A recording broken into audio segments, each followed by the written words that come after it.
Well, the war on Ukraine could open the door to a greater global conflict. A new axis of evil led by Russia and China is determined to control the world's technology and commerce. Gary Lane brings us the details. Within hours of invading Ukraine, Vladimir Putin made an urgent phone call to Beijing. He wanted to discuss his actions with Chinese President Xi Jinping. Not only did Xi know about the invasion in advance, Western intelligence officials say the Chinese requested Putin delay military action until after the Beijing Olympics. Russia obliged. This revelation indicates a strengthening of the Sino-Russian alliance and suggests the potential for President Xi to rely on his Russian partner for additional help. So is he preparing to pounce on Taiwan? Certainly, he's watching what happens in Ukraine and certainly how the rest of the world reacts to it. I think Putin went to China in order to get Xi's blessing for the invasion. And perhaps a nod toward closer cooperation. Both presidents know Russian success in Ukraine is necessary for the alliance to make more significant gains. Russia the bear and China the dragon are looking at a way to undermine the United States on the edges of their spheres of influence. If the Russians extend their area of hegemonic influence over Eastern Europe, China backs it. The Chinese will look towards the Russians for support for a potential invasion of Taiwan, an expansion of their hegemonic interests towards Southeast Asia. Greg Roman is director of the Middle East Forum. Both countries, I think wrongly, but they both feel threatened by the U.S. dominance in the region, and now they're pushing back. If they work together, they're more likely to think that they'll succeed. But I think the U.S., by the time it starts confronting these two theaters, should wake up and realize that it's time to contain Russia and China. And at the end of the day, the Russians and the Chinese have a historical grievance that goes back hundreds of years, and that might upset the apple cart. For now, in order to aid their pursuit for Russian energy and Chinese money, certain countries are joining this new Sino-Russian-led axis. That includes Pakistan, whose Prime Minister Imran Khan met with Putin just hours before the Ukraine invasion, even though war was imminent. His high-level Moscow visit was Pakistan's first of its kind in more than 20 years. Hudson Institute senior fellow Robert Spalding suggests why timing of this convergence is troubling. Ukraine plus Russia plus China plus China's Belt and Road Initiative, so all the satellite states, to include countries like Iran and North Korea and others that are along the Belt and Road Initiative, makes them incredibly powerful, not just militarily, not just from a nuclear weapon perspective, but also economically, financially, and increasingly technologically. American ally Taiwan would be a rich target. It has plenty of wealth and technology, currently accounting for 60% of the world's semiconductor revenue.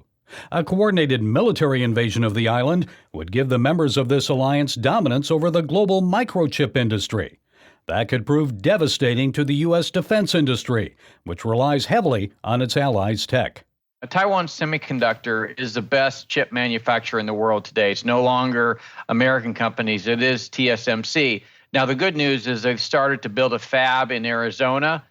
So, part of what we would be doing in the response to a potential invasion by China would be relocating the engineers and scientists that work on chips, and as many of the people of Taiwan that would like to, leave before the invasion begins. Concerns over this anti-American axis extend far beyond Taiwan and advanced Chinese military capabilities. North Korea, a longtime member, continues to threaten its neighbors with missile launches, and Iran may soon possess a nuclear weapon.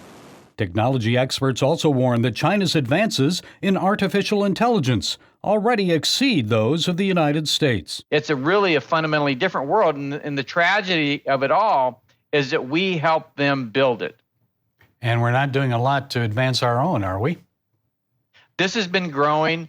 We knew it was happening. We wanted to hope or wish it away, kind of like Chamberlain and others of his ilk during World War II. And the Ukrainian pushback against the Russians may be the wake-up call needed to spur the United States and its allies to respond resolutely to this new and dangerous axis of evil threat. Gary Lane, CBN News. Well, this new evil, this new alignment, if you will, of literally dictators. I mean, Putin there's no freedom there. And Xi in China, he has an absolute hold on power. You look at the rise of this kind of leadership around the world, and it's absolutely opposed to democracy. And they point to our recent troubles in our democracy as evidence of why democracies don't work. I still have it ringing in my ears, the spokesman for the South Korean military. Here's our ally, one of our strongest allies in Asia. And he's saying publicly in English, we're seeing the United States diminish in power as I speak. So the whole world is taking notice that we are weaker. And a lot of that weakness is based on our current politics and our politics of division, our politics trying to use social media to divide us, to literally wage war internally just over who gets elected. These things should not be. We need to be one nation under God, indivisible. From that unity, we will have enormous strength. A house divided cannot stand. If we're going to be the leader of the world, well, then we have to wake up and lead to that and not get so immersed in these domestic squabbles. But at the same time, I don't see anybody on Capitol Hill saying, well, let's come together and meet the Chinese threat, or even let's come together and meet the Russian threat. I think Ukraine is helping us realize how strong of a threat that is. I think Putin has reinvigorated NATO. But can we please wake up and understand if we're going to lead the world, we need to be unified in that